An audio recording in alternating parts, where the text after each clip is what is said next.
Hey everybody, welcome back. I have Coach Mizar with me today, and as I was thinking about what I really wanted to chat with Mizar about, something kept coming up to me is that Mizar speaks multiple languages, and I also knew, I didn't know all the details, but I knew that he had moved around a little bit as a kid, and so what I was really curious on is how those experiences led to him being such a present, mindful person. So I'm sure that if you have watched Mizar before, or if you're his client, you know that he really takes time to be in the moment with people. And that's something that you just don't see that much. So I want to kind of bring maybe some of those stories out a little bit. So Mizar, let me start by asking you this. What languages do you speak, and why did you learn those languages, and when did you learn those languages? Yeah, my mother tongue is Spanish. So I'm born in Mexico City. And when I was 7 years old, my dad wanted to pursue his studies. So we moved to Rimouski. So if you know Canada a bit, you have Montreal, you have the province of Quebec. In Quebec, you have Montreal. Then you have a small city, which is Quebec City. And then further east, 3 hours east of Quebec, you have Rimouski. So it's a small town where basically French Canadians, we were like the 100% of the population, the Mexican population, that was us, our family.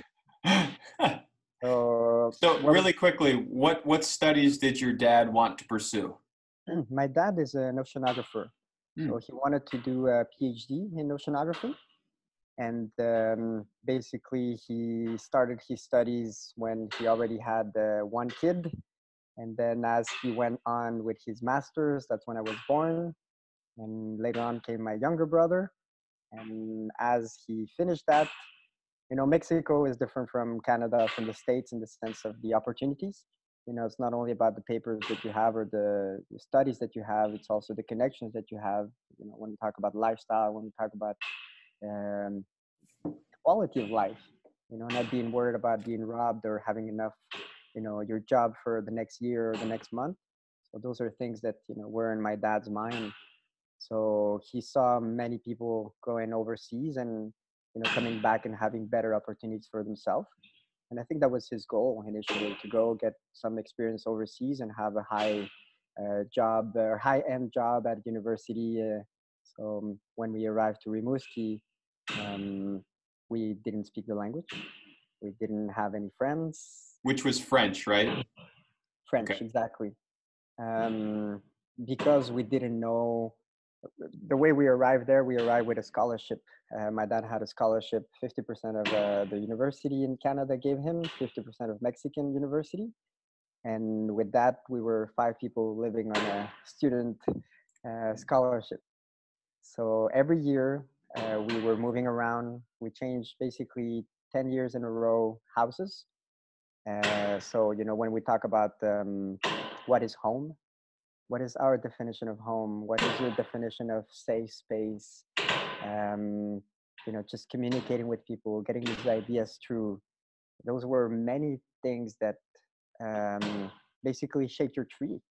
I remember having conversation with friends that they were talking about when they were young, and they had their room and they had their little blanket and they had their bedtime stories, and they had this amazing memory of growing up in this house, or with their grandparents' cottage. And those are things that I didn't have. But instead of focusing on the things that I didn't have, it was more focusing on the things that I wanted to do. Do I have today that is going to lead me to what I envision? Why do you think you were focused on that? Is that a little bit innate inside of you? Did your family or your friends talk a lot about that? What made you focus on maybe what was to come or what you wanted, as opposed to things you didn't have? I think that's part of uh, the environment, the resiliency, that it's built upon you. When you realize that you don't need much to survive, and to live and thrive are specific to each individual's definition, that's where you become very powerful. I remember my dad used to tell us, educate yourself, learn a new language, learn a new skill, refine your skills, refine your assets. You want to be, let's say you have to move town. What is there that you can use? You're not going to bring your flat screen TV.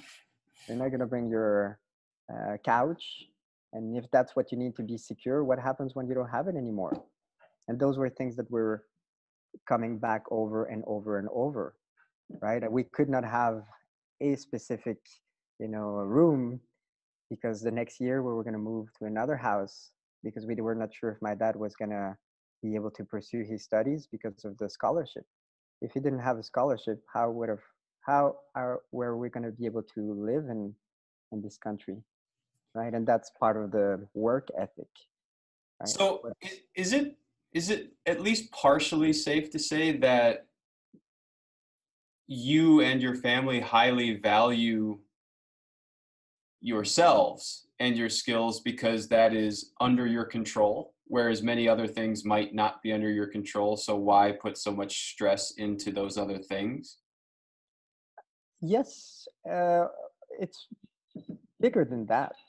Realizing at an early age what are things that are essential, basically. Mm. And from there,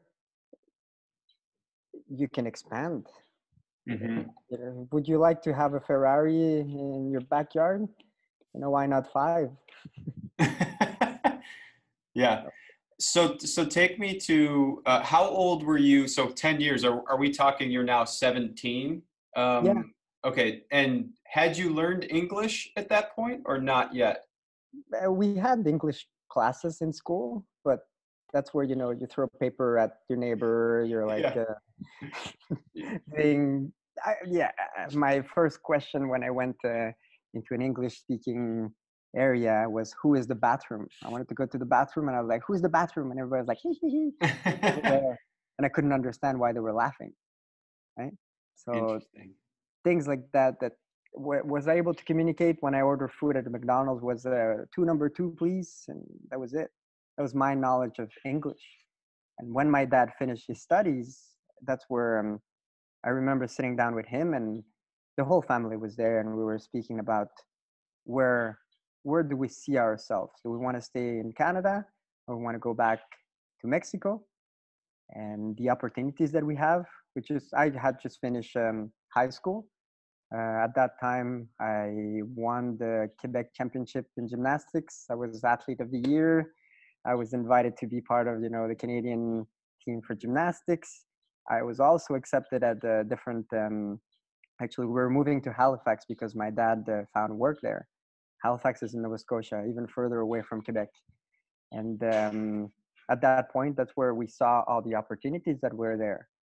Um, I moved with my parents to Halifax because our education, or the way the culture that was shared to us was about being educated. If you have a bachelor's degree, you'll have more opportunities to be successful, to become something, to become someone. And that was the push forward.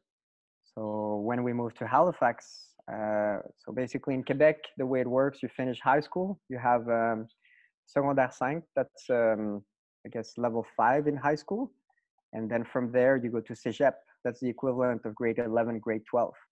Once you finish that, you go to university. So because I finished high school and we moved to Halifax, the Halifax curriculum is different in the sense that you finish grade 12 and then you go right away to to university. When I arrived to Halifax, I didn't speak English, and I arrived to grade 12. So that's where you swim or Yeah. you sink. And it come back to the same thing in the sense of, what are things I need to put in place in order to succeed and get to my vision, get to where I need to go.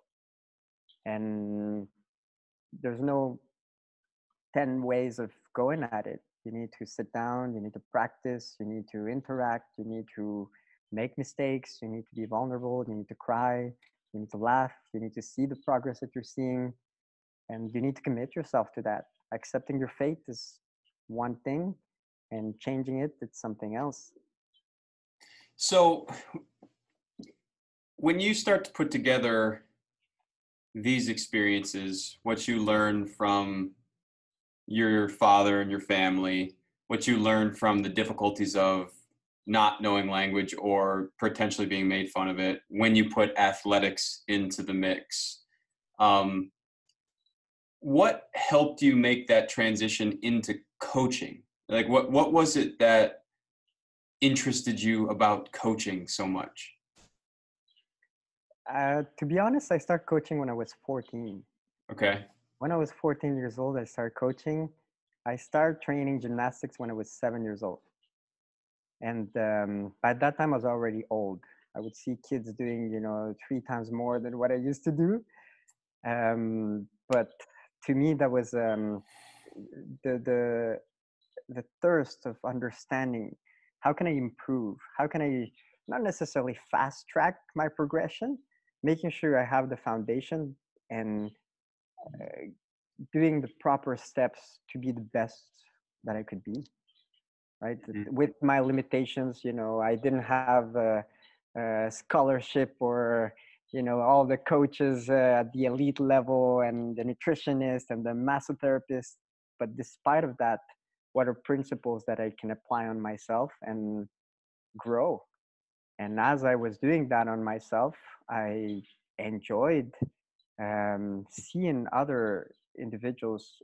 When I started coaching was kids.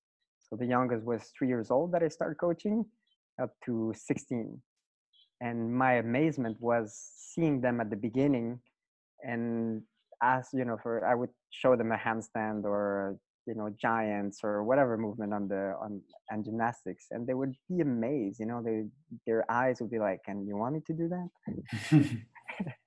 And sometimes it could be weeks, sometimes it could be years, sometimes it could be days, where because they were practicing, because they were taught properly, because they were put into the right environment or in the right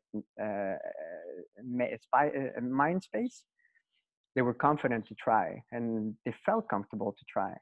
And to me, that was the key, that they were willing enough to try.